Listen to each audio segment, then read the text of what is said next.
یہ کہانی اسی صدی کی ہے۔ ایک بڑے جنگل میں ایک آم کا درخت رہتا تھا۔ اس جنگل کے پاس ہی ایک چھوٹا سا گاؤں تھا۔ اس گاؤں کا چھوٹا سا لڑکا بلو اس جنگل میں جا کر آم کے درخت کے پاس کھیلتا رہتا تھا۔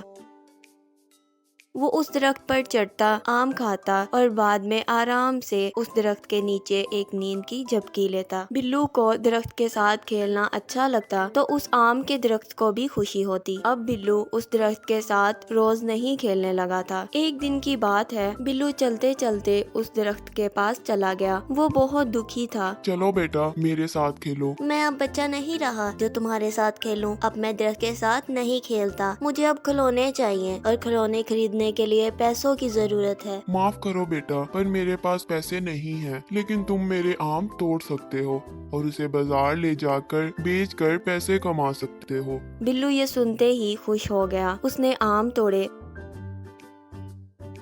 اسے جمع کیا اور خوشی خوشی وہاں سے چلا گیا۔ لیکن بہت دنوں تک بلو اس آم کے درخت کے پاس واپس نہیں آیا۔ بیچارہ آم کا درخت بہت دکھی ہو گیا۔ کچھ سالوں بعد بلو اب آدمی بن گیا تھا۔ پھر سے وہ آم کے درخت کے پاس آیا اور آم کا درخت بہت خوش ہوا اور بولا، بلو بیٹا چلو آؤ میرے ساتھ کھیلو۔ مجھے تمہارے ساتھ کھیلنے کا ٹائم نہیں ہے، اور ویسے بھی اب میں بڑا ہو گیا ہوں۔ مجھے میرے خاندان کے لیے کام کرنا ہے۔ ہمیں ایک گھر چاہیے۔ کیا تم میری مدد کر سکتے ہو؟ مجھے معاف کرو بیٹا، پر میرے پاس تم کو دینے کے لیے گھر نہیں ہے، لیکن تم میری شاخائیں توڑ کر اپنا گھر بنا سکتے ہو۔ ایسا سنتے ہی بلو نے آم کے درخت کی سبھی شاخائیں توڑ دی اور انہیں وہاں سے لے کر خوشی خوشی چلا گیا۔ شاخائیں ٹوٹنے کے باوجود بھی آم کا درخت بہت خوش تھا، لیکن بلو اس کے بعد وہاں نہیں آیا اور بیچارہ درخت بہت دکھی ہوا۔ کچھ سالوں بعد گرمیوں کے دن میں بلو پھر سے اس درخت کے پاس آیا۔ درخت بہت خوش ہوا۔ اس پر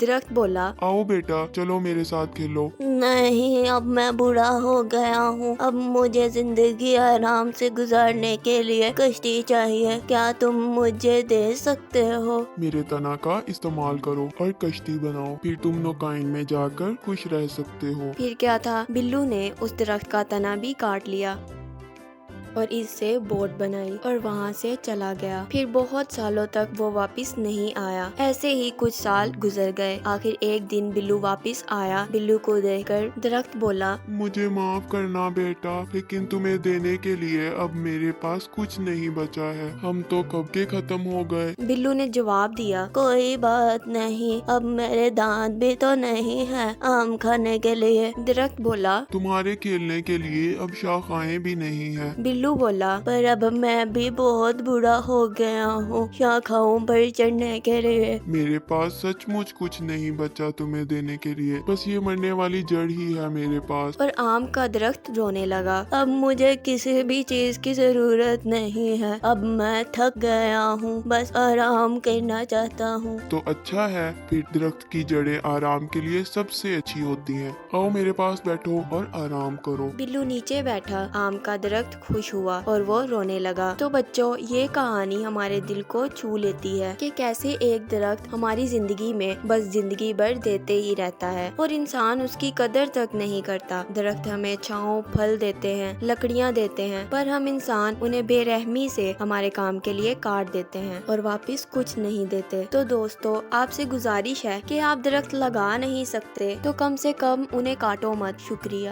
Thanks for watching. Please subscribe to our channel.